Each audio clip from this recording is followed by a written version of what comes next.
passiamo la parola a Simone Casini, che lui si occupa di agroambiente e ci parla di premi, che in particolare i premi sono quelli che non sono legati a un investimento, ma sono legati al fatto di allevare o coltivare qualcosa, quindi più legati alla condizione aziendale. Quindi io gli lascerei la parola a lui. Buonasera. Sì, come hanno accennato precedentemente, queste qua sono misure a superficie, vuol dire che praticamente sono misure in proporzione alle dimensioni aziendali. Le misure a superficie principalmente sono due, sono le indennità compensative che in fin dei conti questa parte del PSR non è variata se non per alcune cose che poi andiamo velocemente a guardare, e i pagamenti agroclima ambientali. Ci hanno aggiunto rispetto alla vecchia riduzione del concime fitofarmaci alcuni parametri più severi, sia sotto l'aspetto pratico, perché c'è il monitoraggio quest'anno nuovo delle acque, c'è un nuovo sistema di verifica dei quaderni di campagna, del patentino, quindi tutto quello che ha a che vedere con l'uso dei fitofarmaci, e poi rimane invece quello legato al corretto uso delle concimazioni. Ovviamente in queste misure poi per gli allevatori c'è anche, continua ad esserci la riduzione di prati e pascoli e l'allevamento di animali in rischio di estinzione. Per quanto riguarda gli olivicoltori c'è appunto obblighi di effettuare almeno un'analisi chimico-fisica durante il quinquennio, l'obbligo di predisporre e adottare un piano di fertilizazione e l'obbligo di ridurre del 20% le quantità di azoto e di fosforo dentro il terreno. Qui poi c'è un altro aspetto che è abbastanza penalizzante, che aveva già accennato anche il nostro collega Gianfranco, cioè la definizione di agricoltore. L'articolo 4 del regolamento 1307 indica come agricoltore attivo quello iscritto all'INPS con coltivatori diretti, imprenditori agricoli, professionisti, colonie mezzadre. Quindi, a differenza degli anni scorsi che bastava solo la partita IVA, da quest'anno chi vuole accedere a queste misure deve essere iscritto all'INPS e coltivatore diretto attivo. L'unica deroga è per le aziende agricole in zona montana svantaggiata. Poi brevemente i premi, che giudico comunque bassi per come l'anno scorso, sono di 750 euro a ettaro per la floricoltura, che un ettaro di floricoltura qui da noi è di nuovo una dimensione quasi impensabile, 500 per vite e frutteti, 300 per l'olivo, che è uguale identico all'anno scorso, e 150 per seminative foraggiere. Per i prati e pascoli vedo che ci sono alcuni allevatori, quindi faccio una piccola parentesi.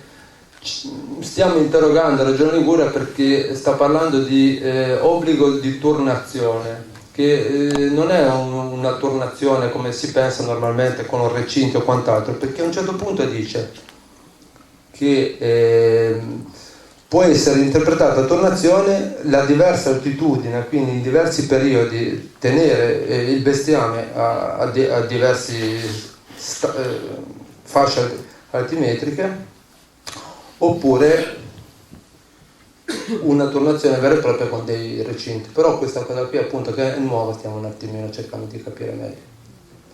Sono confermati i finanziamenti per gli animali a rischio di estinzione. C'è la razza cannabina, che è l'unica razza bovina, poi il cavallo bardigiano, l'asino della Miata, la pecora delle Langhe e la pecora bricata. Qui ci sono importi, sono 300 euro ogni uva. Un'uva è un'unità bovina animale, quindi sarebbero, per gli interessati, sono 7 o capre o 7 pecore.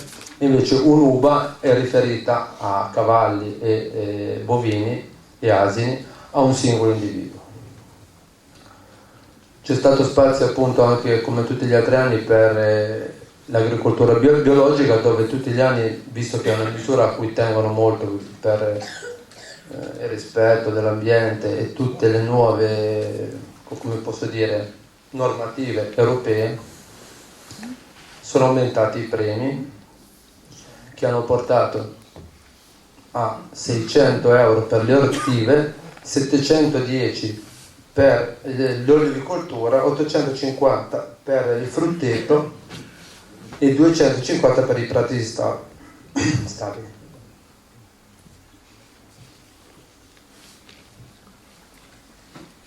Questa è la parte dei muri che ha già accennato Marco. L'ultima misura è quella relativa all'indennità compensativa, dove anche lì è agricoltore che è in possesso di partita IVA in campo agricolo a partire dal 2016 o solo partita IVA in zona montana. Qui io vado molto velocemente perché sono misure uguali identiche a quelle degli anni precedenti, dove non abbiamo ancora capito semplicemente l'entità nuova del premio dell'oliveto, perché hanno fatto una definizione un po' vaga, cioè arbicoltura specializzata intensiva e arbicoltura estensiva. Non abbiamo ancora capito dove vogliono mettere queste olive, ma molto probabilmente metteranno tutto a 500 euro a ettaro, a prescindere che siano vigneti, che siano colture floricole o che siano oliveti. La novità di quest'anno sarà su questa misura, che prenderà il contributo su tutta l'azienda. Quindi se io ho un'azienda che coltiva fiori, vite e olive, il premio sarà su tutta la SAU, superficie agricola utilizzata. Ultima parte del mio intervento è quella relativa alle certificazioni,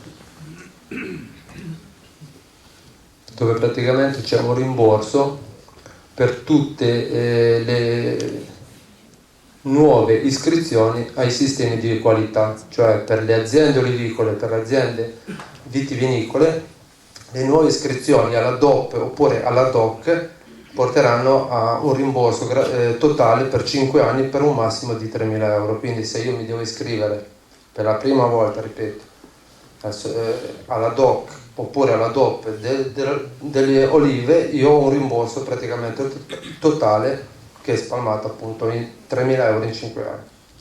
Devo aver finito.